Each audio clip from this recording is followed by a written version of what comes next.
The late autumn Seattle air carried the familiar scent of rain and coffee as Lauren Bennett guided her daughter through Pacific Place Mall.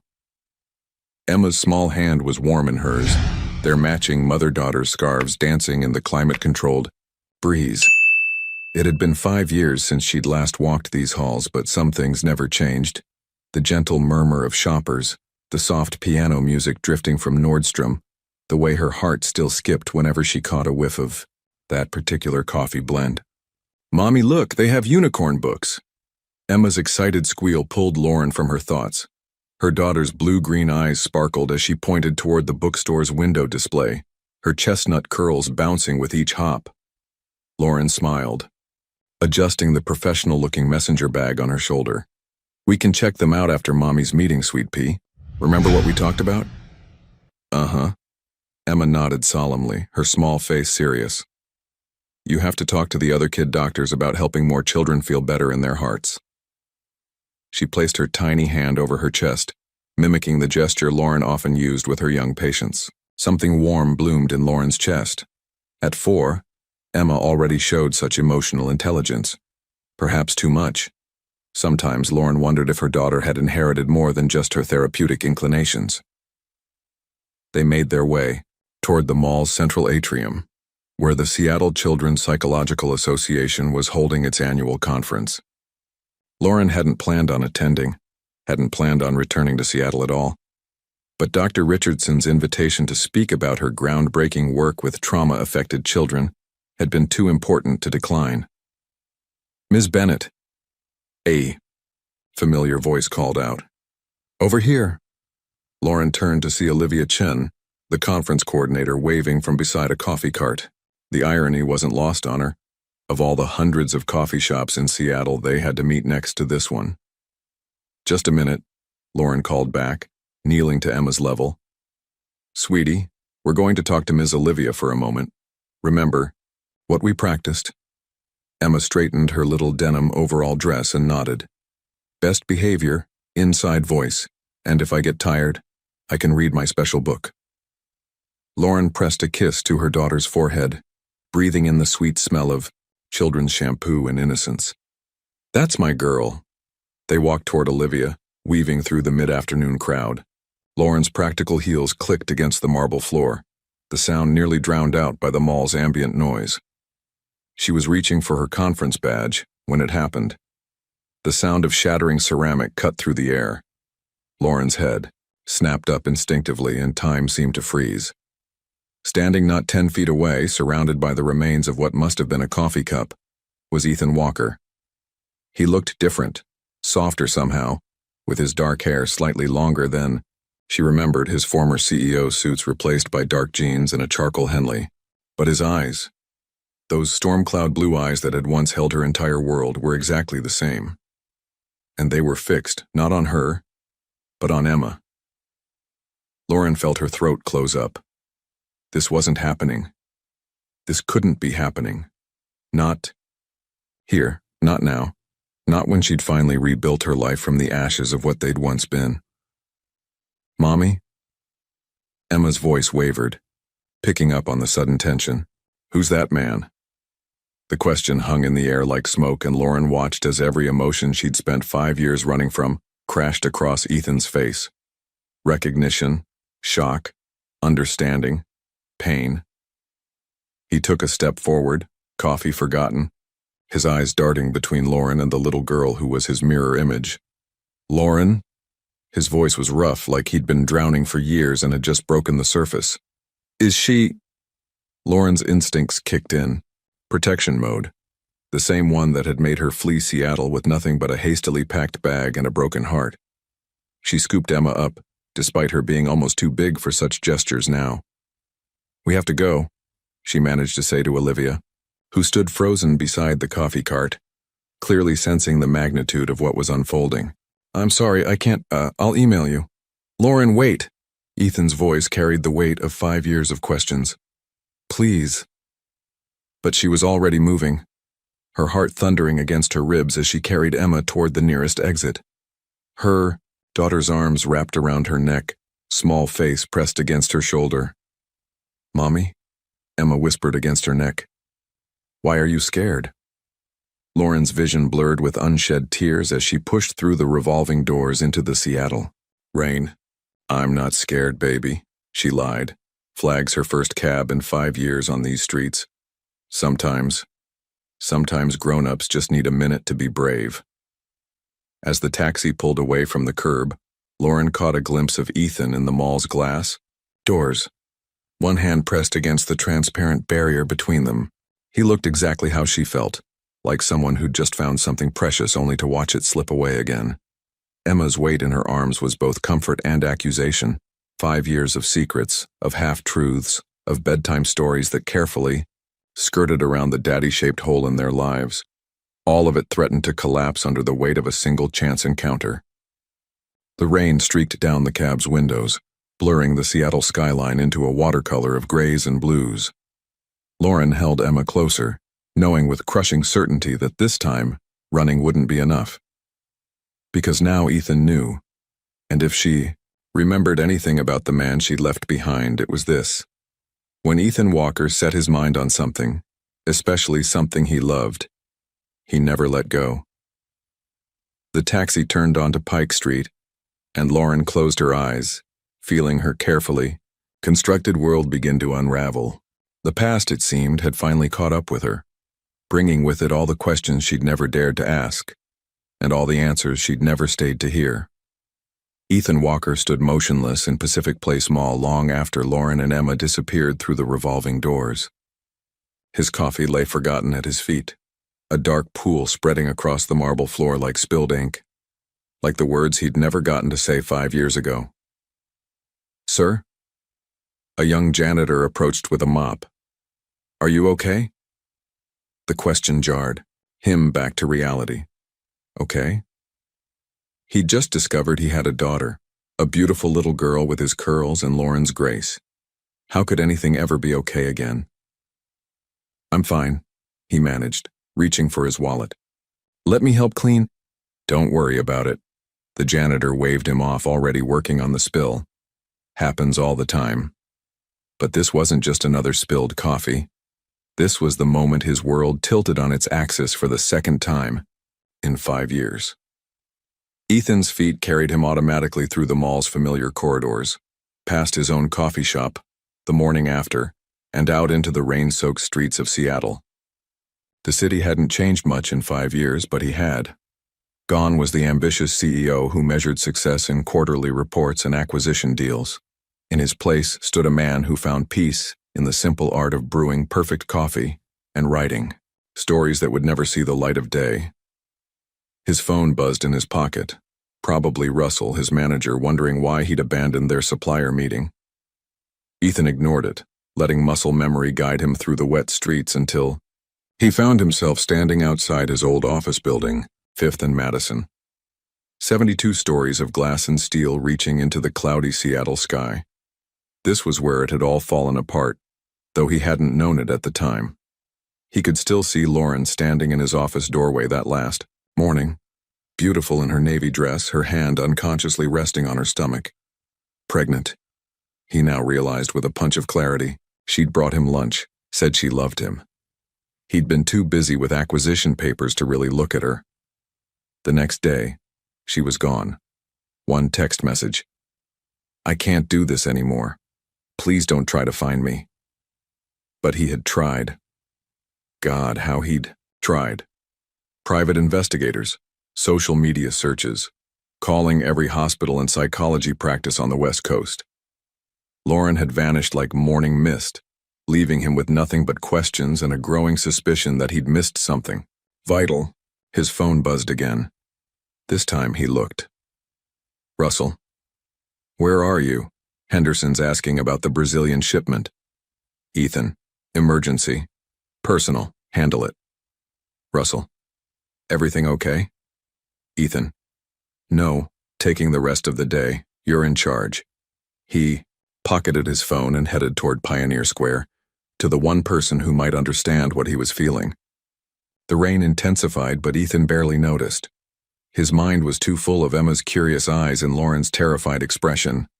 The sign above the narrow storefront read, "Healing Hearts Family Counseling." Dr. Catherine Martinez had been his therapist for the past 4 years, helping him rebuild himself from the ground up after Lauren left. She'd know what to do now. The bell chimed softly as he entered.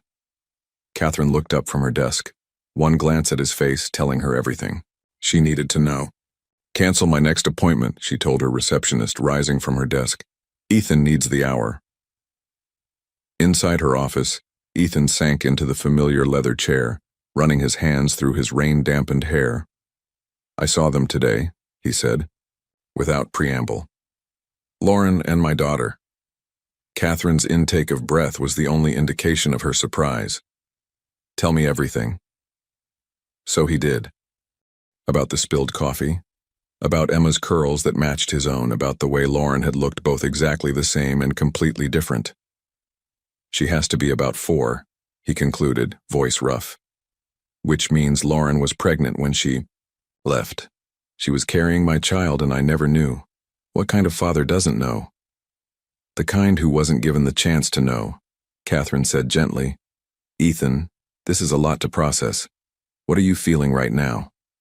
He laughed, but there was no humor in it. "Everything. Nothing. I'm angry. God, I'm so angry she kept this from me. But I'm also—" He swallowed hard. "I'm terrified. I have a daughter, a little girl who's been growing up without me, who doesn't even know I exist. And Lauren, seeing her again, brought everything back. It never left."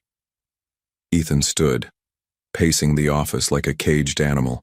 "I've spent 5 years trying to understand why she left, replaying every moment, every conversation. I changed everything about my life because I thought maybe she'd been right. Maybe I had been too focused on work, too distant. The coffee shop, the writing, the therapy.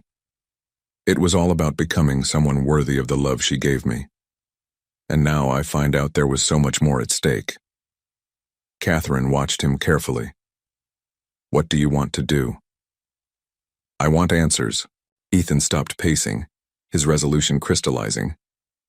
"I want to know why she really left. I want to know my daughter.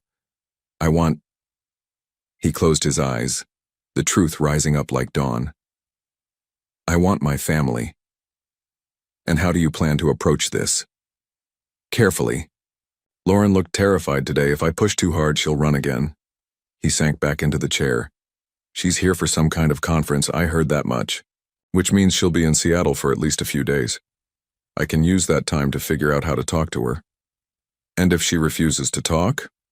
Ethan's jaw set in a determined line. "She took away 5 years of my daughter's life. I won't let her take away another day. I'll fight for Emma. Legally if I have to, but first I need to understand. There has to be more to the story. Lauren wouldn't have left without a reason." "The Lauren you knew wouldn't have," Catherine corrected gently. "But people can surprise us, especially when they're hurt or scared. Whatever her reasons, you need to prepare yourself for difficult truths." "I know." Ethan pulled out his phone, opening the photo gallery to a folder he rarely touched. There she was, Lauren, 5 years younger, laughing at something off camera. He'd taken the photo at Cary Park, the Seattle skyline a backdrop to her joy. But I also need to prepare her for some truths of her own. Like the fact that those messages she found, the ones she thought proved I was having an affair, were about planning our anniversary surprise. Catherine leaned forward. "You never told me about any messages." "Because I never knew about them until months after she left. My assistant finally broke down and told me Lauren had seen their texts about the surprise party and gifts. She assumed—" He shook his head, the irony bitter on his tongue. "She assumed the worst and ran before I could explain, before she could even ask. And now? Now I have a daughter who's never known her father, and the only woman I've ever loved thinks I betrayed her." Ethan stood, his decision made. "It's time for both of us to face the truth. I just hope—" He paused at the office door, his hand on the knob. "I just hope it's not too late to heal what's broken." Outside, the rain had finally stopped. The late afternoon sun broke through, the clouds casting long shadows across Pioneer Square. Ethan walked back toward his coffee shop, his mind already forming plans. He had a family to fight for, and this time, he wouldn't let them slip away. His phone buzzed one last time. A calendar reminder. Tomorrow's morning meeting with the Brazilian coffee suppliers. He opened his contacts, finger hovering over Russell's number, then stopped. 5 years ago, he would have prioritized the meeting. Now he knew better. He typed out a quick message. Cancel all my meetings for the next week. Family emergency. Because that's what this was, an emergency of the heart. 5 years in the making. And this time, Ethan Walker wasn't going to let anything, not work, not pride, not even Lauren's fears, stand in the way of making things right. Emma Bennett Walker. Couldn't sleep. The hotel room's unfamiliar shadows danced across the ceiling, and her mother's quiet crying in the bathroom wasn't as silent as she thought it was. She hugged Mr. Whiskers, her stuffed cat, closer to her chest. The man from the mall kept appearing, in her mind, the one with hair just like hers who looked at her like she was magic. Emma might only be 4, but she wasn't silly. She knew things, important things, like how her mommy always got sad when Emma asked about her daddy, or how all the other kids at her playgroup had 2 parents, while she only had 1, or how the man today had the same curly hair and crinkly eyes that Emma saw every morning in her mirror. The bathroom door opened, releasing a puff of steam. Her mommy emerged, face freshly washed, wearing her favorite comfort sweater, the oversized, blue one she wore when her heart hurt. Can't sleep, sweet pea? Lauren's voice was gentle as she sat on the edge of Emma's bed. Emma shook her head. Mommy, was that man my daddy? The sharp intake of breath told Emma everything. Her mommy's hands trembled as she tucked the hotel blanket tighter around her. Why do you think that? Lauren asked carefully. Because he looks like me. And because your heart got all jumpy when you saw him, like in the stories where the princess sees her true love again. Lauren's laugh was watery. You're too smart for your own good, you know that? Grandma says I get that from you. Emma sat up, her chestnut curls wild from tossing and turning. Is that why we're not going to your doctor meeting tomorrow? We are going, Lauren said, surprising herself with the decision. Mommy can't run away from important things just because she's scared. What are you scared of? Lauren gathered Emma into her arms, breathing in the sweet smell of baby shampoo and innocence. Sometimes grown-ups make mistakes because they're afraid of getting hurt. And sometimes those mistakes hurt other people too. Did you make a mistake with my daddy? The question hung in the air like delicate glass. Lauren closed her eyes, remembering the look on Ethan's face today, the shock, the pain, the love that still lingered after all these years. Yes, baby. I think I did. Emma pulled back, her small face serious. Then you should fix it, like how you help your little patients fix their sad feelings. Lauren's throat tightened. When had her daughter become so wise? It's not that simple, sweet pea. Why not? Because... Lauren stopped, realizing she didn't have a good answer. Because she was scared? Because she'd spent 5 years building walls around their little world? Because facing Ethan meant facing the possibility that she'd been wrong? Knock at the door made them both jump. Lauren glanced at the clock. 9:47 p.m. Who would be knocking at this hour? She moved to the peephole, her heart stuttering when she saw Olivia Chen standing in the hallway. She opened the door cautiously. Olivia? The conference coordinator looked apologetic. I'm so sorry to disturb you this late, Lauren. But after what happened today, I thought you should know. He's registered for the conference. What? Lauren's fingers tightened on the doorframe. Ethan Walker. He called an hour ago, registered as a potential investor in children's mental health programs. Olivia handed her a folder. He's scheduled to attend your keynote speech tomorrow. Lauren's legs went weak. Of course he was. Ethan had always been brilliant at strategy, at finding ways to make things happen. Mommy? Emma called from inside. Who is it? Just Ms. Olivia from the conference, sweet pea. Go back to bed. But Emma was already padding to the door in her unicorn pajamas, curiosity brightening her eyes. "Are you talking about the man from the mall? My daddy?" Olivia's eyes widened, darting between Lauren and Emma. Oh my God. Lauren, I had no idea." "It's complicated," Lauren managed. "Thank you for letting me know, Olivia." After closing the door, Lauren sank onto the edge of her bed, the folder heavy in her hands. Emma climbed into her lap, small fingers tracing the conference logo. "Are you going to run away again?" Emma's voice was small. Lauren looked down at her daughter, this precious, perceptive child who somehow understood more than any 4-year-old should. She thought about Ethan's face today, about the 5 years of silence, about all the questions she'd been too afraid to ask. "No, baby, no more running. Promise?" "Promise." Lauren kissed Emma's forehead. "But right now you need to sleep. Tomorrow's going to be a big day." As Emma finally drifted off in the other bed, Lauren opened her laptop. The email she'd been avoiding for hours glowed on the screen. From Dr. Catherine Martinez. Subject: a bridge, not a wall. "Lauren, you don't know me, but I've spent the last 4 years helping Ethan understand what happened between you two. He's not the same man you left. The messages you found, they weren't what you thought. He was planning a surprise for your anniversary. The secrecy, the meetings with his assistant, the gift discussions. It was all for you.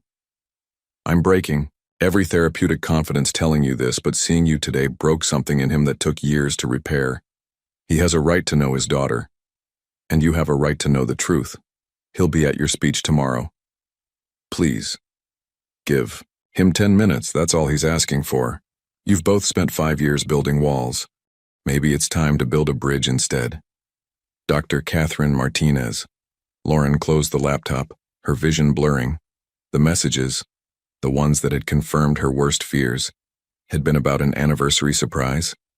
She'd spent 5 years convinced Ethan had betrayed her, had run away with their unborn child rather than face the truth. But what if she'd been running from a lie? Across the room, Emma murmured in her sleep, one small hand clutching Mr. Whiskers. Lauren watched, her daughter, their daughter, and felt the walls she'd built begin to crack. Tomorrow she would give the speech of her career about helping children heal from emotional trauma. Tomorrow she would face the man she'd never stopped loving. Tomorrow she would finally have to answer for the choices she'd made. Lauren reached for her phone, opening the photo album she kept hidden in a locked folder. There he was, Ethan, 5 years younger, laughing as he tried to teach her how to make the perfect cup of coffee in their kitchen. She'd been terrible at it, but he'd never given up. She typed out a text, then deleted it. Typed again. Deleted again. Finally, just before midnight, she sent 3 words to the number she'd never forgotten. 10 minutes. Tomorrow. The response came immediately. Thank you. Lauren lay back on her hotel bed, listening to Emma's soft breathing and the distant hum of Seattle traffic. Tomorrow would change everything. She just hoped she was strong enough to face whatever truths came with the dawn. The Seattle Children's Psychological Association conference room buzzed with anticipation. Lauren stood backstage, smoothing her cream silk blouse for the 100th time. Through the curtain she could hear the morning crowd settling in, nearly 300 child psychologists, researchers, and potential program investors, and somewhere out there sat Ethan Walker. "Mommy, your hands are shaking." Emma sat cross-legged on a chair beside her, wearing her favorite denim dress and rainbow tights. The conference organizers had arranged for a childminder, but Emma had clung to Lauren with unusual determination this morning. "Just nervous about my speech, sweet pea." Lauren knelt down, adjusting Emma's sparkly headband. "Remember what we talked about? Mrs. Wilson is going to take you to the children's area during Mommy's talk." Emma's lower lip trembled. But what if he comes looking for me? Lauren's heart clenched. Her daughter's perception was sometimes terrifying. Ethan won't do anything to scare you, I promise." "I'm not scared." Emma's chin lifted in a gesture so reminiscent of Ethan that Lauren's breath caught. I just want to know if his eyes crinkle when he smiles, like mine do. Before Lauren could respond, Olivia appeared with a tablet in hand. 5 minutes, Dr. Bennett, and he's here, 3rd row, center section. Lauren's pulse jumped. How does he look? Like a man who hasn't slept. Olivia's expression softened. He brought something, a gift bag from his coffee shop. Of course, he had. The morning after was one of Seattle's most talked about independent cafes. Lauren had discovered its existence during her conference research, had spent hours staring at the website photos of the rustic interior, the wall of books, the community board filled with local events. It was everything corporate Ethan had once dismissed as impractical, and everything the man she'd fallen in love with had secretly dreamed of creating. Dr. Bennett? A new voice, Mrs. Wilson, the childminder, a grandmotherly woman with kind eyes. Shall I take Emma now? Lauren hugged her daughter close, breathing in her familiar sweet scent. Be good for Mrs. Wilson, okay? Mommy's talk is only 45 minutes. Emma's small arms tightened around her neck. Can I meet him after? Please? The question Lauren had been dreading. She pulled back, brushing Emma's curls from her face. We'll see, sweet pea. First, let Mommy talk to him alone. After Emma reluctantly left with Mrs. Wilson, Lauren took her position behind the curtain. Her presentation materials were ready. Slides chronicling 5 years of breakthrough work with traumatized children, research that had earned her national recognition. But none of those accomplishments seemed to matter now. Not with Ethan, sitting feet away, not with the weight of 5 years of secrets pressing down on her. Please welcome our keynote speaker. The conference director's voice boomed through the speakers. Dr. Lauren Bennett, whose groundbreaking work in childhood trauma recovery has revolutionized our field. The spotlight hit her as she walked onto the stage. Lauren's professional smile was automatic, her opening lines practiced. But then she saw him. Ethan sat exactly where Olivia had indicated, his presence magnetic even in stillness. He'd dressed formally, charcoal suit, blue tie that matched his eyes. But it was his expression that caught her. Raw hunger, as if he were memorizing every detail of her. Their eyes met. The world tilted. Lauren's carefully prepared speech faltered for a fraction of a second. Then, drawing on years of professional practice, she forced her attention to the wider audience. Childhood trauma, she began, her voice steady despite her racing heart, doesn't just affect the mind. It reshapes reality. It builds walls where there should be bridges. As practitioners, we often focus on helping children tear down these walls. But today, I want to talk about something equally important, helping them build better ones. The Mori words took on new meaning as she spoke them. Every principle she taught about trust, about communication, about facing fears, seemed to mock her own choices. Children learn their relationship patterns from us, she continued, hyper-aware of Ethan's unwavering gaze. They learn how to trust, how to love, how to forgive, or how to run from all three. The question isn't whether they're watching us, but what they're learning from what they see. The presentation progressed smoothly, but beneath her professional exterior, Lauren's emotions churned. She clicked through slides showing brain scans, therapy techniques, success stories, all while fighting the urge to look at Ethan, to run from the stage, to grab Emma and disappear again. Then came the audience questions. Lauren's stomach dropped as Ethan's hand rose. The conference director nodded to him. Yes, Mr. Walker? Dr. Bennett. His voice, deep and controlled, sent shivers down her spine. Your research emphasizes the importance of confronting past trauma rather than avoiding it. How do you advise parents who might be protecting their children from difficult truths? The question hung in the air like a challenge. Lauren's hands gripped the podium. Protection, she said carefully, meeting his eyes, can sometimes become prison. When we shield children from truth out of fear, we risk teaching them that fear is stronger than love. That running is better than staying. That silence is safer than questions. Her voice softened. Sometimes the greatest protection we can offer is the courage to face our own mistakes. Something shifted in Ethan's expression. Recognition, perhaps, or hope. The rest of the Q&A passed in a blur. As the audience applauded and began to disperse, Lauren remained rooted to the stage, watching Ethan stand and move toward her with determined grace. Lauren. He stopped at the edge of the stage, looking up at her with those devastating eyes. 10 minutes, remember? She nodded, unable to speak. My shop's 2 blocks away. It's closed for renovations today. We'll have privacy. He held up the gift bag. I brought your favorite. Double shot vanilla latte, extra hot, no foam. Some things I never forgot. Ethan, please. The word carried 5 years of longing. Just coffee. Just talk. That's all I'm asking for. Before she could respond, a commotion erupted from the back of the auditorium. Emma had somehow slipped away from Mrs. Wilson and was running down the center aisle, her little legs pumping, curls flying. Emma, wait, Lauren called, but her daughter was already halfway to the stage.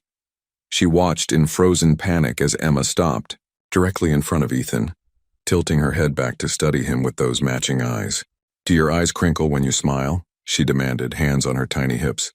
Because mine do, and Mommy says I got them from my daddy.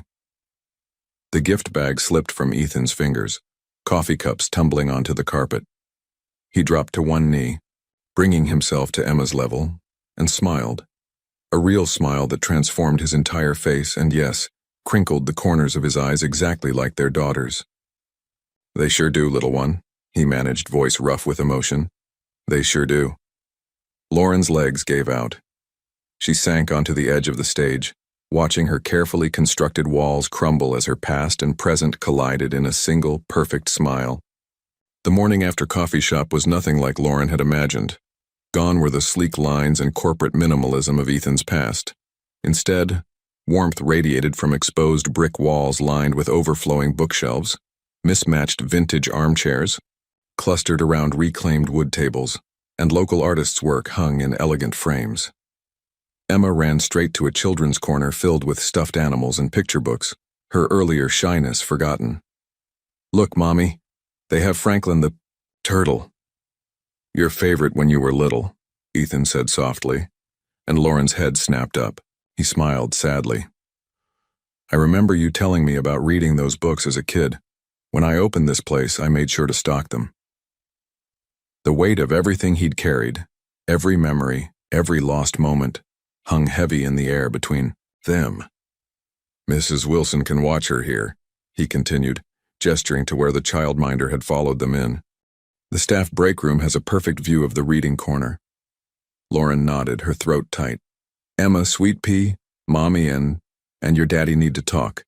Mrs. Wilson will stay with you, okay? Emma looked up from her book, those intelligent eyes moving between them. Are you going to fix the mistake now? We're going to try, Ethan answered before Lauren could, and something in his voice made Emma smile. Good, because you look at Mommy the same way Prince Charming looks at Cinderella. Lauren felt her cheeks flush as Ethan led her upstairs to a small office overlooking Pike Street. The space was warm, lived in, more like a library study than a CEO's domain. A leather armchair sat beneath a window, and on the desk, her breath caught. There, in a simple silver frame, sat a photo she remembered taking. Ethan at Cary Park, laughing as the wind messed up his perfectly styled hair. She'd teased him about finally looking human instead of corporate. 5 years, Ethan said quietly, closing the door. 5 years of wondering if you were safe, if you were happy. 5 years of missing you so much it felt like drowning. He moved to a small coffee station in the corner. And all this time I had a daughter. I'm sorry. The words felt inadequate, but Lauren forced them out. When I saw those messages with your assistant about the surprise party, Ethan's hands were steady as he prepared 2 cups of coffee. The private dinner reservation, the custom jewelry piece I'd commissioned. God, Lauren, I was going to tell you about the Tokyo expansion over dessert, ask you to come with me. He turned, offering her a cup. Instead, you disappeared. No confrontation. No chance to explain. Just gone. Lauren accepted the coffee. inhaling the familiar scent of vanilla and memories. I was scared. Hormonal. My father's affair with his assistant destroyed my family when I was 12. When I saw those messages about secret meetings, private dinners, she swallowed hard. I couldn't bear to hear you say the words.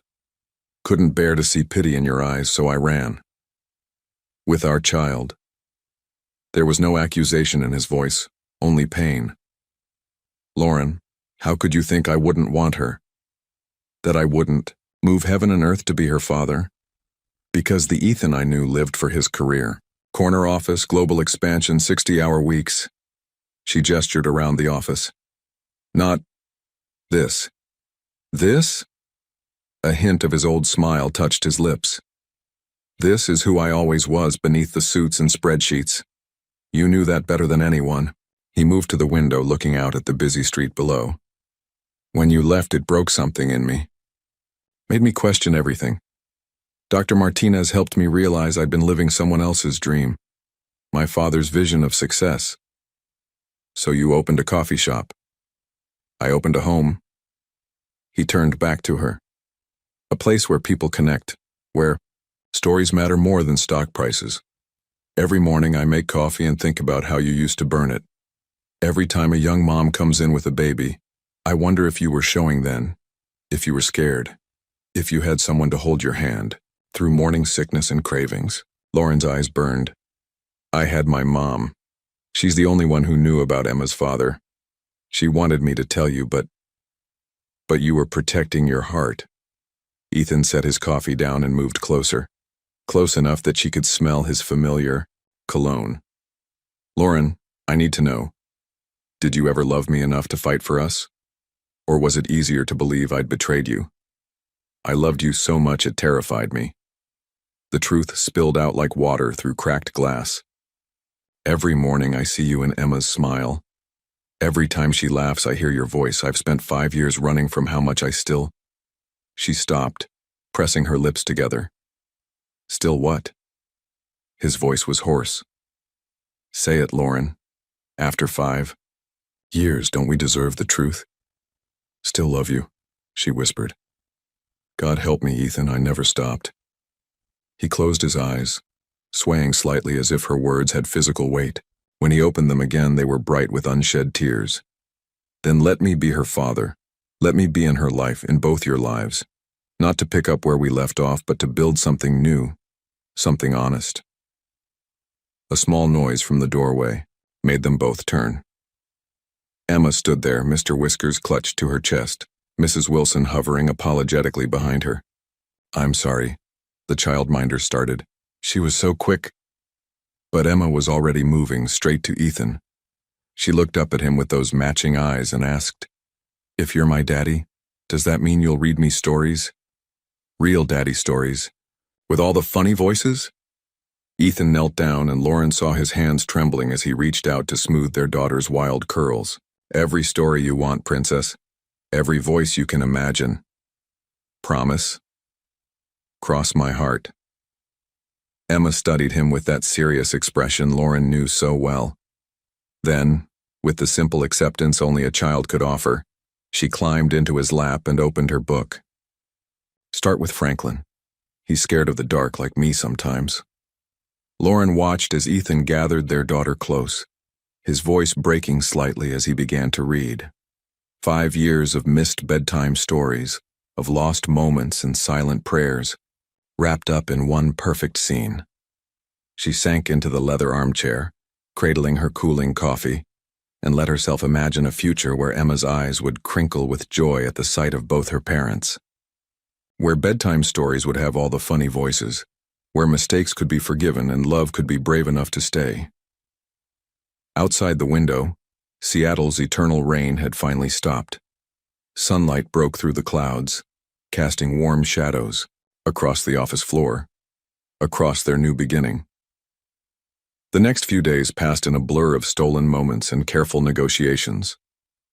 Lauren had extended her stay in Seattle, calling her practice back home to reschedule appointments. Her mother's knowing "I told you so" still rang in her ears from their late-night phone conversation. Now, sitting in a private booth at the morning after during the quiet afternoon lull, Lauren watched Emma teaching Ethan the proper way to have a tea party with Mr. Whiskers. "No, Daddy, you have to hold your pinky up," Emma demonstrated with her hot chocolate, which Ethan had topped with extra marshmallows and a sprinkle of cinnamon. "That's what makes it fancy." "Oh, of course." Ethan solemnly raised his pinky while sipping imaginary tea from a tiny plastic cup. "Like this, Princess?" "Perfect," Emma beamed, then turned to Lauren. "Mommy, Daddy does better voices than you. His bear voice is really growly." Lauren smiled, ignoring the bittersweet ache in her chest. 3 days. It had taken only 3 days for Emma to bloom under Ethan's attention, for the man from the mall to become daddy with all the fierce devotion a 4-year-old could muster. "We need to talk about what happens next," Lauren said softly. After Emma became absorbed in drawing with the special crayons Ethan kept behind the counter for young customers. Ethan's expression tightened. "You're not taking her away again." "No," Lauren assured him quickly. "But our lives aren't in Seattle, Ethan. I have a practice, Emma has her preschool, we have a home. I'll move." The words came without hesitation. "The morning after is successful enough to expand. I can open a second location, transfer management of this one to Russell." Lauren stared at him. "You'd leave Seattle? Just like that? For Emma? For a chance to be her father?" His eyes met hers, intense and unwavering. "For a chance to prove to you that I'm not the same workaholic you left? I'd move mountains, Lauren, let alone cities." "And what about us?" The question that had been hovering between them since their first conversation. Ethan reached across the table, his fingers brushing hers. "That's up to you. I know we can't go back to who we were. Too much has happened. But maybe—" He glanced at Emma, who was now drawing what appeared to be a family portrait. "Maybe we can go forward instead." Before Lauren could respond, the bell above the door chimed. Dr. Martinez walked in, her presence both expected and nerve-wracking. They'd arranged this meeting yesterday, agreeing that professional guidance might help navigate these uncharted waters. "Well," Catherine said, sliding into their booth with a warm smile for Emma, "this is certainly better than our usual office, Ethan." Emma looked up from her drawing. "Are you Daddy's feeling doctor? He told me you helped him not be sad anymore." "That's right, sweetheart. And now I'm here to help your mommy and Daddy figure out the best way to be a family." Lauren felt Ethan's hand tighten around hers as Catherine pulled out a notebook. "Let's start with the immediate concerns," the therapist suggested. "Lauren, you mentioned your practice back home. Ethan, you're talking about moving. These are major life changes that need careful consideration." "I can't ask him to give up everything," Lauren protested. "You're not asking," Ethan countered. "I'm choosing, the same way you chose our daughter over everything else 5 years ago." Catherine held up a hand. "Before we discuss logistics, I think we need to address the elephant in the room. Lauren, you're showing signs of anticipatory anxiety. What are you really afraid of?" Lauren's throat tightened as Emma climbed into her lap, somehow sensing her mother's distress. I'm afraid of trusting this, of believing in it. Last time I thought we had everything, I convinced myself it was a lie." "And Ethan?" Catherine turned to him. "What's your fear?" "That she'll run again." His voice was rough. "That I'll wake up one morning and they'll both be gone. That I'll miss more first days, more birthdays, more—" He swallowed hard. "More everything." Emma looked between them, her small face serious. "Is that why you keep taking pictures of me and Mommy with your phone, Daddy? So you won't forget?" The simple observation cracked something in the air. Lauren felt tears spill down her cheeks as Ethan pulled out his phone, showing them his gallery. Dozens of snapshots from the past 3 days. Emma reading in the children's corner. Lauren laughing over spilled coffee. Their daughter's first attempt at barista work, standing on a step stool while Ethan guided her hands on the steam wand. "I don't want to miss anything else," he said softly. "Not a single moment." Catherine made a note in her book. "What I'm hearing is mutual fear of loss, but also deep commitment to making this work. The question is, How do we build trust while respecting boundaries? Baby steps, Lauren found herself saying. Maybe we start with weekends. Emma and I can come to Seattle every other weekend while we figure out the logistics. You can come visit us on the alternate weekends. We can use video calls every night for bedtime stories. And holidays together, Ethan added quickly. All of them. Christmas is in 7 months. I want to be there when she opens her presents. Speaking of presents, Emma interrupted, holding up her drawing. Look, I drew us all at Daddy's coffee shop. See? That's Mr. Whiskers drinking hot chocolate, and Mommy with her vanilla coffee, and Daddy with his special bean machine. Lauren leaned into Ethan's side as they examined the crayon masterpiece. Their daughter had drawn them all holding hands, stick figures with enormous smiles and, yes, crinkly eyes. Oh, and look, Emma pointed proudly. I drew Daddy's special necklace too. Lauren froze. What necklace, Sweet Pea? Emma bounced excitedly. The one in the blue box in his desk. I saw it when I was exploring. It's pretty, with lots of sparkly bits and…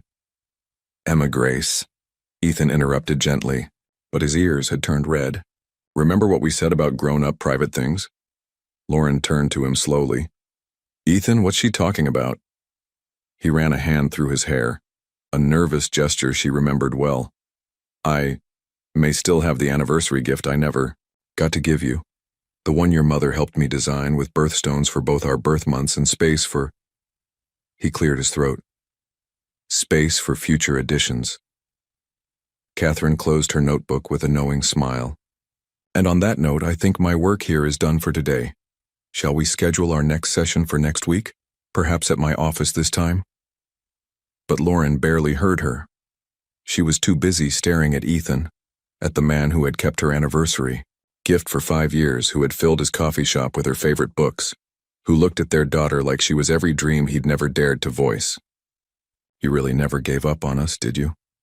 She whispered. Ethan reached out, brushing away a tear she hadn't realized had fallen. Never could. Never will. Emma squirmed between them, wrapping one arm around each of their necks. See? Just like my drawing. All together. Outside, Seattle's afternoon light filtered through the coffee shop's windows, casting warm shadows across their booth. Behind the counter, Russell was teaching a new barista the perfect milk steaming technique. Life went on around them, normal and extraordinary all at once. And in their private corner, surrounded by the scent of coffee and new beginnings, a family that had been broken by fear started to heal through trust, one careful moment at a time. Baby steps, Lauren repeated, holding Emma close while reaching for Ethan's hand. But this time, we take them together. The call came at 3 a.m., jolting Lauren from sleep in her hotel room. Emma's fever had spiked suddenly, her small body burning against Lauren's side. Mommy, Emma whimpered, clutching Mr. Whiskers. My throat hurts really bad. Lauren's heart raced as she felt her daughter's forehead. Too hot. Way too hot. In their rush to extend their Seattle stay, she hadn't thought to ask about local pediatricians. Back home, she would have called Dr. Martinez, not Catherine, but Maria Martinez, Emma's doctor since birth. Her fingers moved on instinct, dialing. Ethan's number, he answered on the first ring. Lauren? What's wrong? Emma's sick. Her voice cracked. High fever, sore throat. I don't know any doctors here and the hotel clinic is closed and I'm already on my way. She heard keys jingling. A door closing. There's a 24-hour pediatric urgent care center near Swedish Medical. I'll be there in 10 minutes. Pack a small bag. Lauren cradled Emma, who had started crying softly, while throwing essentials into her purse. True to his word, Ethan arrived in exactly 10 minutes, still wearing his sleep clothes under a hastily thrown-on coat. The moment he saw Emma's flushed face, his controlled expression cracked. Oh, princess. He reached for her, and Emma went willingly into his arms.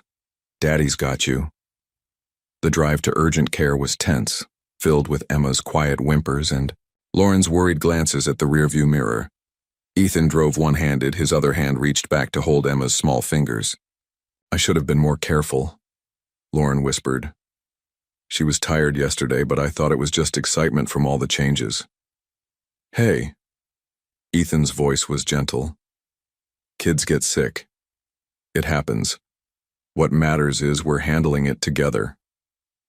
The urgent care waiting room was mercifully empty. As Lauren filled out paperwork, Ethan paced with Emma in his arms, humming softly. The same lullaby Lauren's mother used to sing, the one Lauren had sung to Emma as a baby. "You remember that song?" she asked, surprised. "I remember everything. About those nights we talked about having kids." His eyes met hers over Emma's curls. "How you said you'd sing your mom's lullabies, how I promised to learn them all." Emma stirred against his chest. "Daddy makes pretty music at his coffee house, too. He has a big piano that plays soft songs." Lauren blinked back tears. Of course, he had a piano now.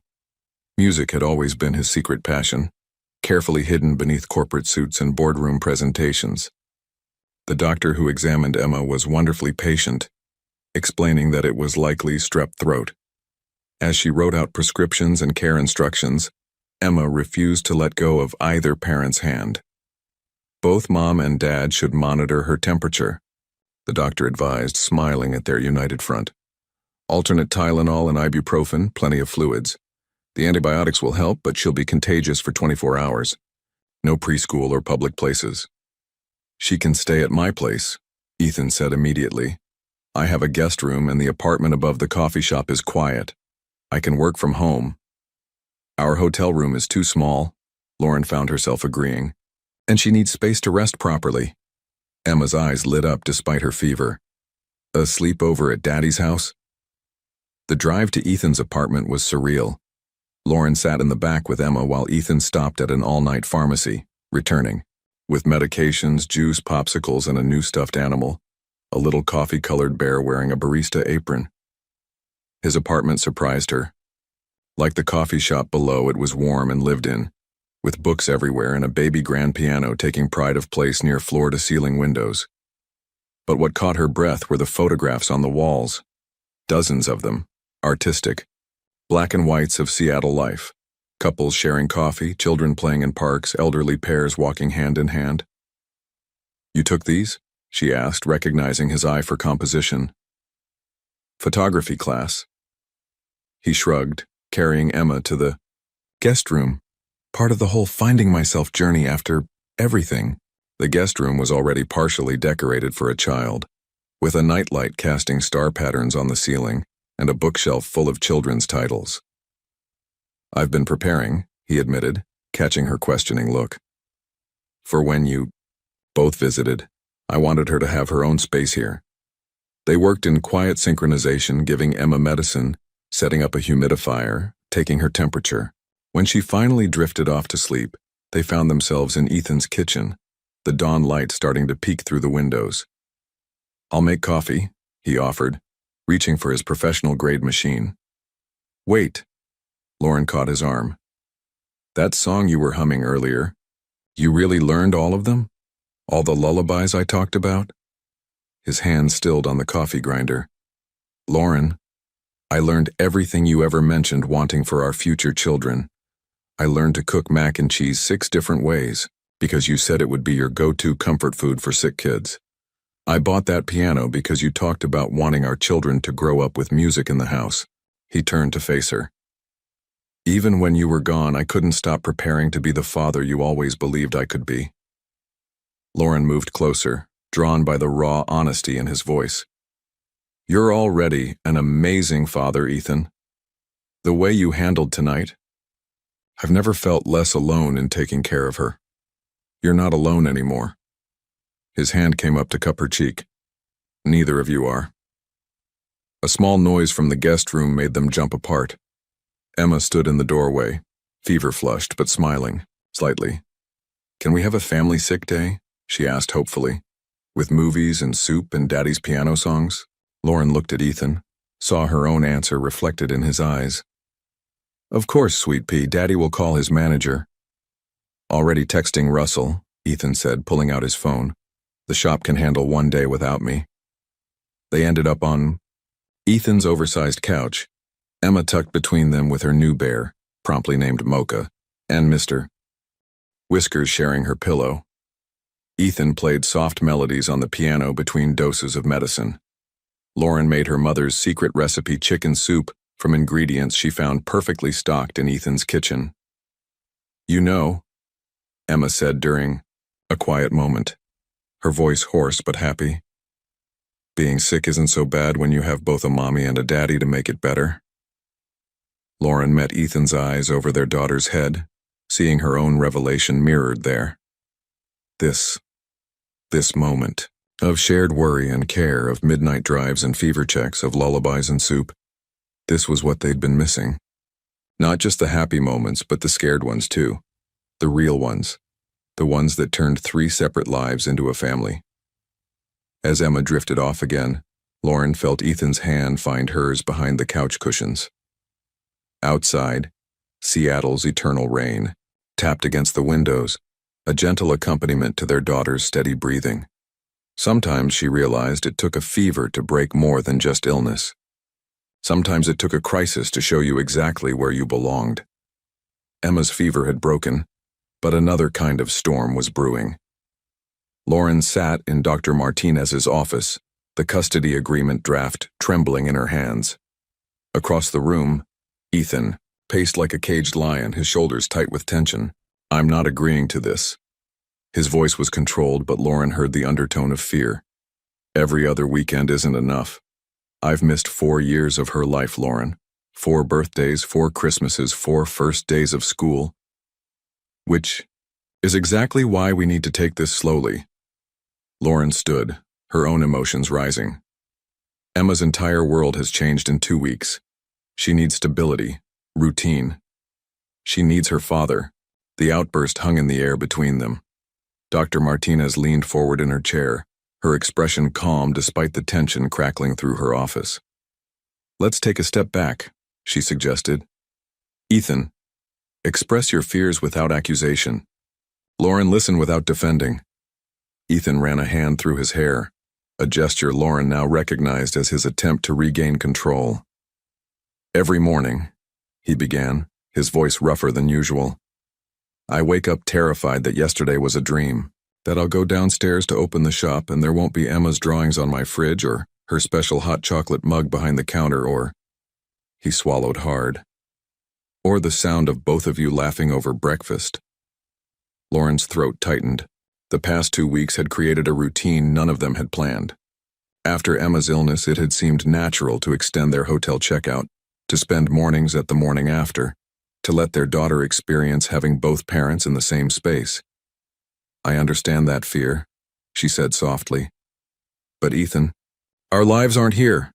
Emma's preschool, my practice, our home. Then let me move there. I told you I can open a second location." "It's not that simple." Lauren's composure cracked.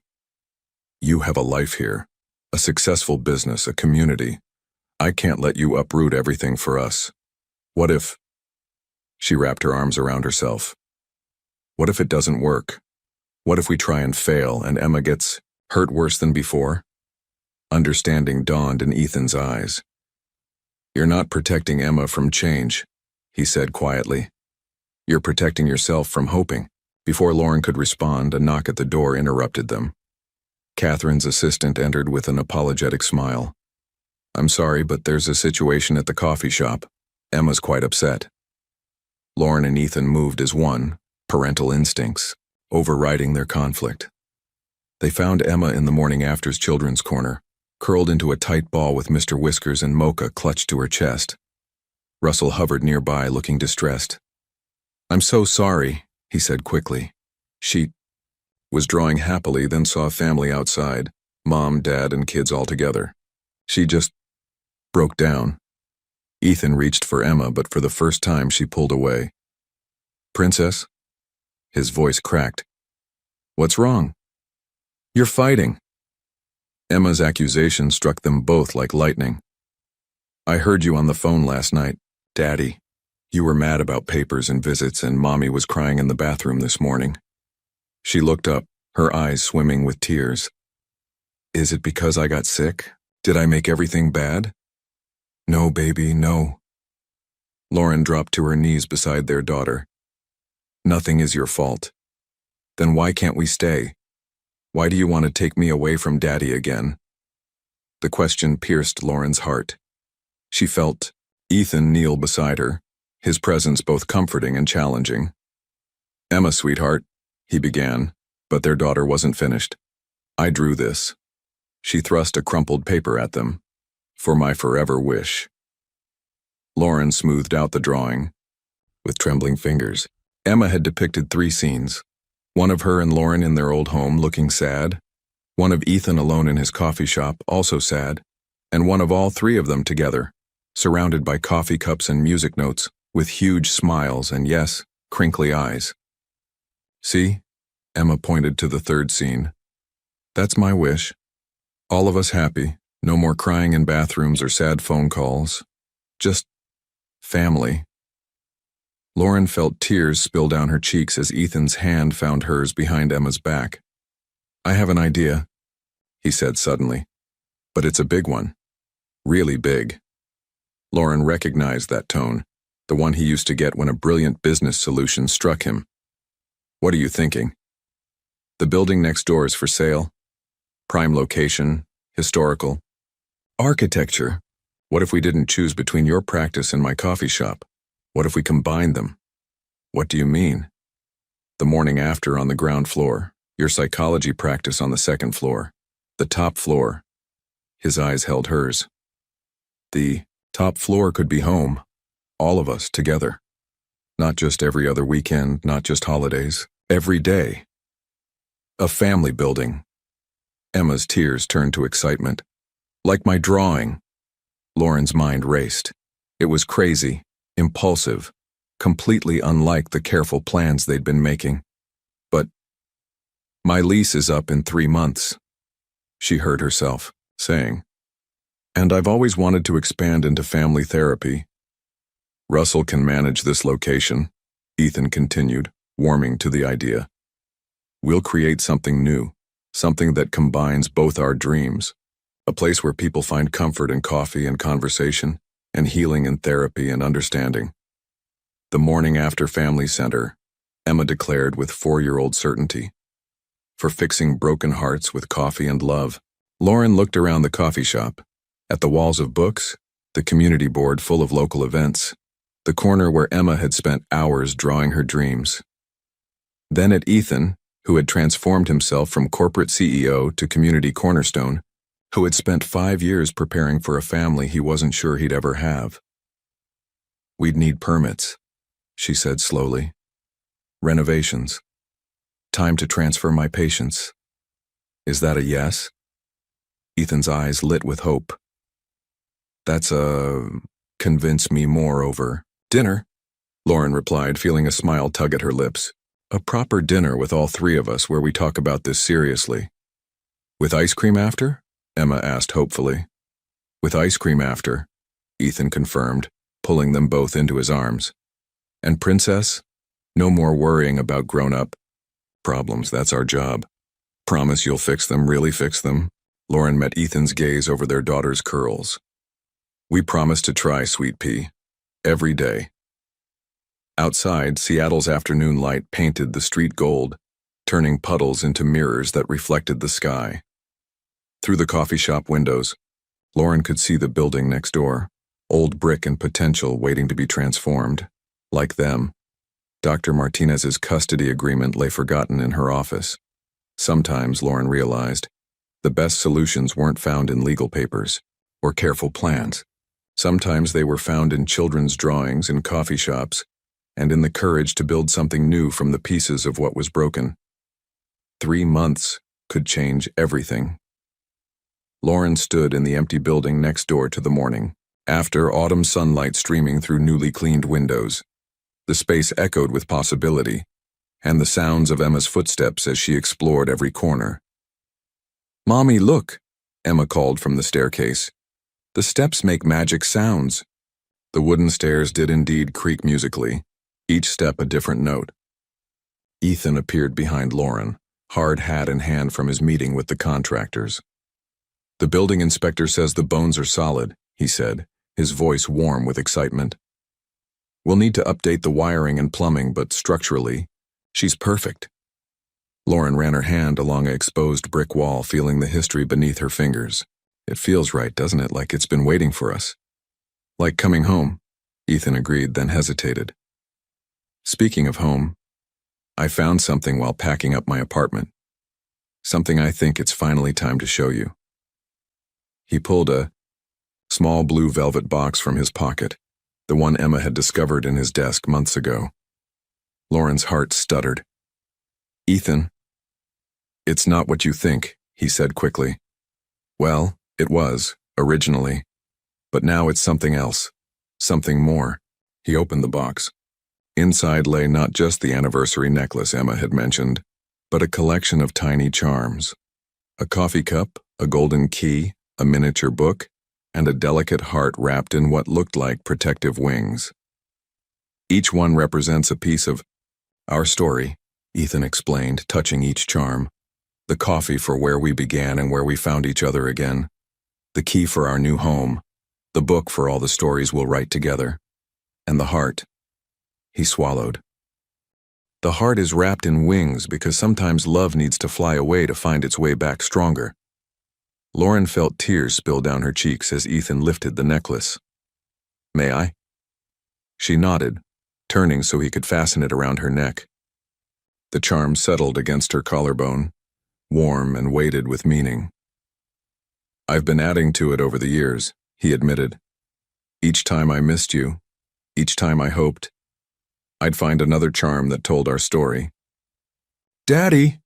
Emma's voice echoed from upstairs. "Come see. There's a special room up here with big windows. It looks like a princess tower." They climbed the stairs together, finding Emma in what would become the master bedroom. The corner windows offered a stunning view of the Seattle skyline, and beyond it, the Sound. "This is where your big bed will go," Emma declared, spinning in the empty space. "And my room will be next door, and we'll have breakfast together every morning and read stories every night and—" She stopped suddenly, her face going serious in that way that always meant she was processing something important. "What is it, Sweet Pea?" Lauren asked. "Is this really real?" Emma's voice was small. "Not just a visit? Not just a sometimes thing?" Ethan knelt before their daughter, taking her small hands in his. "It's really real, Princess. We're building our forever home right here." "But what about the mean papers? The ones that made you fight?" Lauren touched the charms at her throat, feeling their weight, their promise. "Those papers were about fear, baby. About grown-ups being scared of hoping too much, but sometimes—" She met Ethan's eyes. "Sometimes you have to be brave enough to hope anyway." Emma considered this, then reached for Lauren's necklace, examining each charm with careful fingers. "It tells our story?" "It does." Ethan pulled another tiny charm from his pocket, a perfect silver star. "And I got this one for you, because you're the light that guided us back together." As he added the star to the necklace, Lauren watched, their daughter's face light up with joy. 5 months ago, she would have run from this moment, from the weight of all it promised. But now, a noise from downstairs interrupted her thoughts. Russell appeared in the doorway, looking apologetic. "Sorry to interrupt, but the architect's here with the final plans. And Lauren, your mother just arrived." "Grandma." Emma raced for the stairs, her footsteps creating that musical pattern again. Lauren's mother stood in the entrance, looking around with approval. "Well, well. When you told me you were combining a coffee shop and psychology practice, I thought you'd both lost your minds. But standing here—" She smiled. "It feels right. Mom." Lauren hugged her tightly. "Thank you for coming to help with the move. Did you really think I'd miss this?" Her mother touched the charms at Lauren's throat. "Finally. He's been carrying those around for 5 years, you know. Called me every time he added a new one." Lauren turned to Ethan in surprise. "You kept in touch with my mother?" He shrugged, looking sheepish. "Someone had to tell me if you were okay."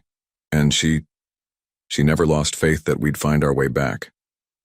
Because I raised my daughter to be brave, her mother said simply, even if sometimes she needs a reminder of what brave looks like. The architect arrived then, spreading blueprints across a makeshift table. They gathered around, Emma perched on Ethan's hip as he explained the renovations. The coffee shop would expand, adding a cozy mezzanine level for readers and writers. Lauren's practice would have its own entrance, with a separate waiting room designed to feel like a living room, and upstairs. We kept the original hardwood floors, the architect explained, but opened up the space for modern family living. The master suite has a sitting room that could double as a home office. The second bedroom has built-in bookshelves for Emma's growing library. And this corner, he pointed to the plans. We thought this would make a perfect music room for the piano. Lauren felt Ethan's arm slip around her waist as they studied their future home. Through the windows, Seattle's skyline glittered in the autumn sun. Below, she could hear the familiar bustle of the morning after's afternoon rush. When can we start? Emma asked, reaching out to trace the lines of her future bedroom with one small finger. The architect smiled. The permits came through this morning. We can begin demolition next week. Perfect timing, Lauren's mother said. The moving truck arrives Tuesday. Though I still say you should let me help with the down payment. No need, Ethan interrupted gently. The Tokyo expansion I never took. The money's been sitting in a trust fund for 5 years, waiting for something more important than corporate success. Lauren turned in his arms, seeing in his eyes the same certainty she felt in her heart. You knew? Even then? That someday I'd need it for our family? Yes. He touched the charms at her throat, some dreams you never stop believing in, even when they feel impossible. Emma tugged at their hands. Can we go get ice cream to celebrate, since our kitchen isn't built yet? Lauren laughed, the sound echoing off bare walls that would soon hold their family's memories. Ice cream sounds perfect, sweet pea. As they headed downstairs, Emma creating her musical steps, Lauren's mother pulled her aside. You know what this is, don't you? She nodded toward Ethan, who was showing Emma how contractors' measurements worked. This is your second chance at forever. Lauren touched the winged heart charm, feeling its steady weight against her skin. No, she said softly. This is our first chance at forever. We just had to grow into it. Outside, Seattle's eternal rain had begun again, tapping against windows that would soon frame their family's view of the world. But this time, Lauren wasn't running from the storm. This time, she was building shelter within it. 1 year later, the morning after Family Center hummed with life on its grand opening morning. Sunlight streamed through the restored Victorian windows, casting warm patterns across the expanded coffee shop's hardwood floors. The scent of fresh coffee and newly painted walls mingled in the air, while excited voices filled every corner of the transformed space. Lauren stood at the top of the musical stairs, now intentionally tuned to play a perfect scale, watching the dream they'd built come to life. The coffee shop below had doubled in size, with the new mezzanine level, creating intimate reading nooks among the bookshelves. Her psychology practice on the second floor perfectly balanced professional comfort with home-like warmth. And upstairs, Mommy, Emma's voice carried from their family apartment. Daddy says it's almost time. Lauren climbed the rest of the stairs, each step chiming its familiar melody. She found Emma in her room, twirling in the special dress they'd chosen together, midnight blue with tiny silver stars, matching the charm on Lauren's necklace. Ethan stood in the doorway of Emma's room, looking devastatingly handsome in his charcoal suit. His eyes softened as they landed on Lauren in her cream silk dress. Ready? He asked softly. Lauren touched the charms at her throat, now joined by new additions. A tiny house for their home, a musical note for Emma's piano lessons, a microscopic tool set for the renovation that had brought them together. Almost. She smiled at their daughter. Emma, sweet pea, can you get the special box from my dresser? Emma bounced away, returning with a small package wrapped in coffee-colored paper. Is it time for Daddy's surprise? She asked excitedly. Almost. Lauren took Ethan's hand, leading him to the music room where his piano now sat beside floor-to-ceiling windows overlooking the Seattle skyline. But first, I need to tell you both something. She sat them on the piano bench, Emma squeezed happily between them. Through the window, she could see guests arriving for the grand opening celebration below. Friends, family, patients, and coffee lovers all coming together to celebrate this new chapter. 1 year ago, Lauren began, we stood in an empty building and dared to dream of something bigger than ourselves. Not just a coffee shop, not just a therapy practice, but a place where broken things could be made whole again. She squeezed Ethan's hand. Like us. Emma leaned against her father, playing with the star charm on Lauren's necklace. And now we're not broken anymore. No, sweet pea, we're not. Lauren handed Ethan the package. Which is why it's time for this. Ethan unwrapped it carefully, revealing a small blue velvet box, identical to the one he'd kept her necklace in for 5 years. Lauren? His voice caught as he opened it. Inside lay a single charm. 2 golden rings, interlinked. 5 years? Go, Lauren said softly. You planned an anniversary surprise that never happened. You wanted to ask me to go to Tokyo, to build a future together. She took a deep breath. Now I'm asking you to stay right here, to continue building this future we've created, to make official what our hearts have known all along. Emma's eyes widened as she understood. Mommy, are you asking Daddy to marry you? I am. Lauren's voice trembled. Because some dreams are worth waiting for, worth fighting for, worth being brave enough to believe in, even when it seems impossible. She met Ethan's tear-filled eyes. What do you say? Ready for the next chapter of our story?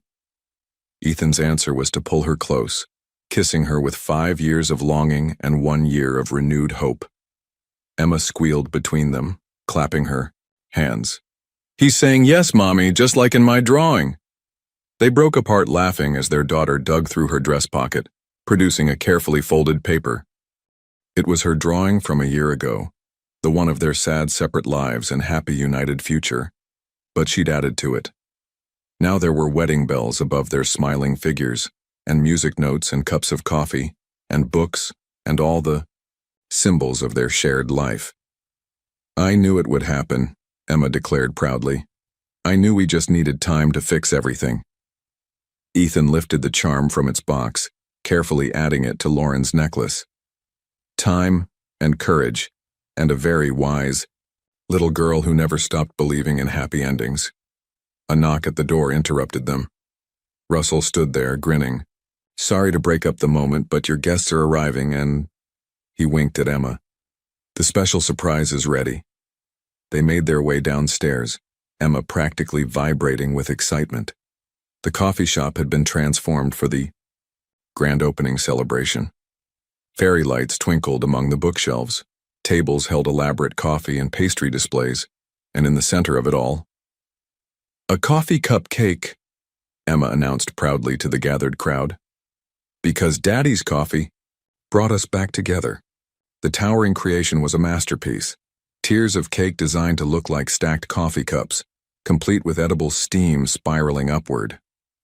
Around its base, coffee beans made of chocolate spelled out, "The morning after forever." Lauren's mother stepped forward, hugging them all. Well, did she ask? Did you say yes? Was there ever any doubt? Ethan pulled Lauren closer, their daughter secure between them. The celebration that followed was everything they'd dreamed of and more. Patients mixed with coffee lovers, sharing stories of healing and hope.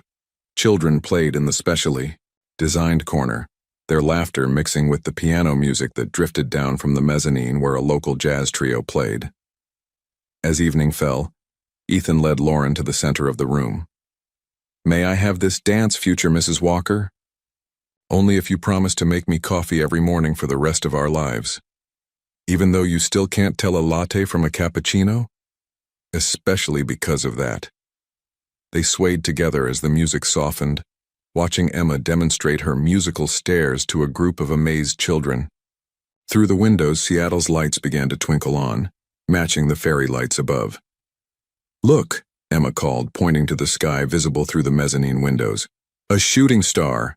Make a wish!" Lauren touched the charms at her throat, each one a chapter in their story, leading to this moment. "I think we've had enough wishes come true for one lifetime." "Never," Ethan whispered, pulling her closer. "We're just getting started." Above them, the restored Victorian chandelier cast warm light across their gathered community. The scent of coffee and fresh beginnings filled the air, and on the wall behind the main counter, Emma's original drawing hung in a place of honor, a reminder that sometimes the greatest stories aren't about never falling apart. They're about having the courage to rebuild, together. Outside, Seattle's eternal rain began its gentle symphony against the windows. But inside the morning, after Family Center, love had finally found its forever home, and this time nobody was running away.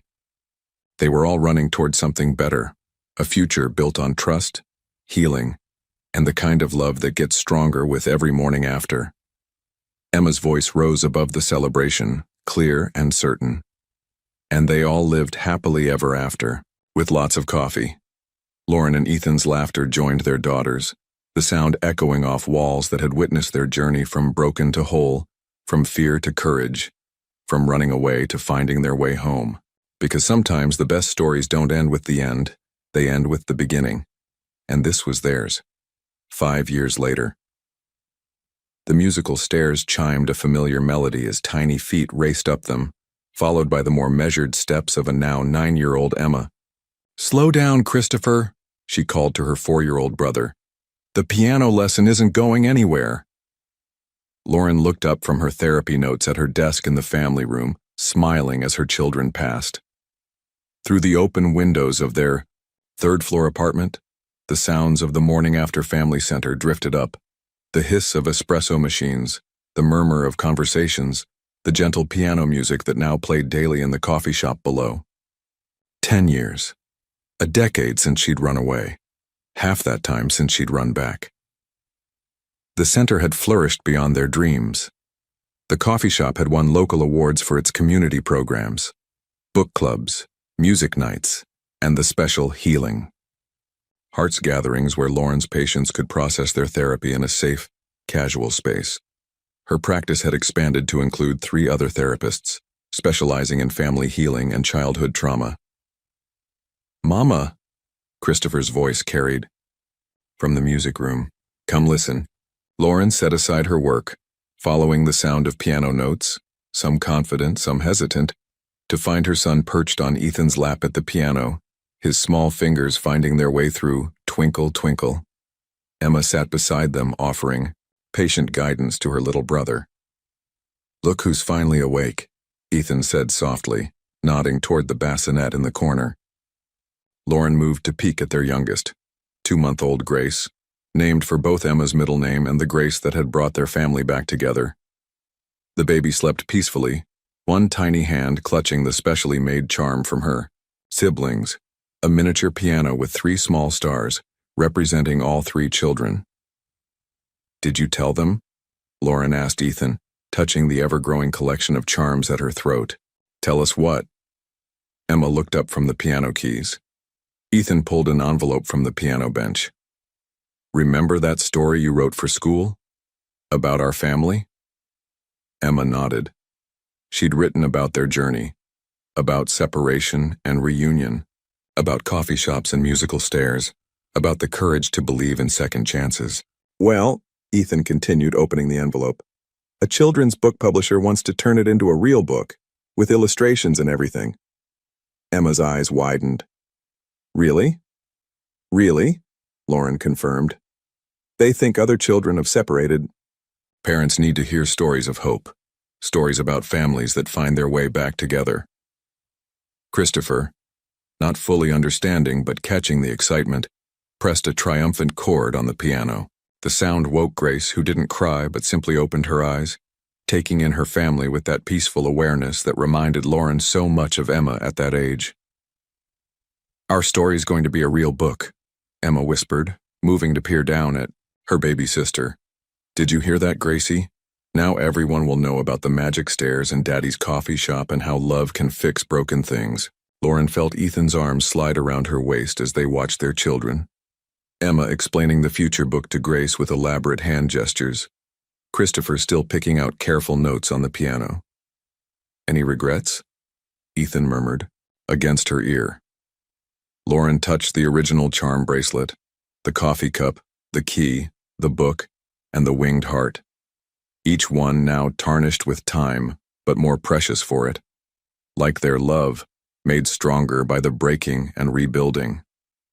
"Only that I wasted 5 years being afraid," she answered honestly. "Not wasted." He turned her gently to face him. "Those years made us who we needed to be for each other. For them." Through the windows, Seattle's skyline glittered in the dusk. Light. Below, the evening crowd at the morning after hummed with life. Their family's heartbeat spread across 3 floors of dreams made real. "Mama, Daddy, look!" Christopher had managed a complete scale, his face bright with accomplishment. "I did it!" "The musical stairs next," Emma declared, settling Grace more securely in her arms. "Every walker needs to learn the family song." Lauren leaned into Ethan's embrace, watching their children, the one who had brought them back together, the one who had sealed their joy, and the newest one who represented all their future mornings. Some might say their story had ended with their wedding in the coffee shop 5 years ago, surrounded by books and fairy lights and the scent of fresh beginnings. But really, that had just been another beginning, because love, like coffee, was best served fresh every morning. And they had a lifetime of mornings yet to come, together. If you had found suspicious messages on your loved one's cell phone, like Lauren, would you have done anything differently? Would you have confronted the situation, or like her, would the fear of reliving past traumas also have made you run away without seeking answers? Think. How often the fear of getting hurt causes us to lose precious years of happiness. Your participation in the channel is very important. Please leave your opinion in the comments. Thank you for watching. If you enjoyed the story, please subscribe to our channel and leave a comment below letting us know what you thought. Your feedback and support mean a lot to us. Stay tuned for more exciting stories.